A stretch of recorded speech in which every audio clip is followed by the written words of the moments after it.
কেন ভগবান এই গোবর্ধন লীলা করলেন?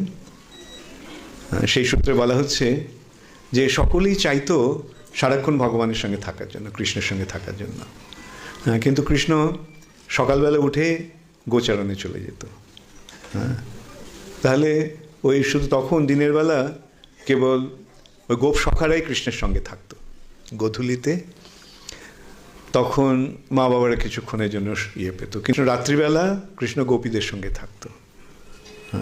তাহলে গোপীরা রাত্রিবেলা কৃষ্ণের সঙ্গ পেত, গোপ সখারা দিনের বেলা সঙ্গ পেত, আর এই দুটি সময়ের মাঝখানের অবস্থাটা মা বাবারা সঙ্গ পেত। তো সকলেই ভাবতো যে যদি কৃষ্ণের সঙ্গে থাকতে পারতাম তাহলে কত ভালো হতো, সারাদিন সারা রাত। এমনকি গাভীরাও পর্যন্ত ভাবতো যে কৃষ্ণকে আমরা কেবল দিনের বেলায় পাই, রাত্রিবেলা আমরা পাই না। তাই কৃষ্ণ এই গোবর্ধন লীলা করলেন, যাতে 7 দিন এক নাগারে সকলে কৃষ্ণের সঙ্গ পেল।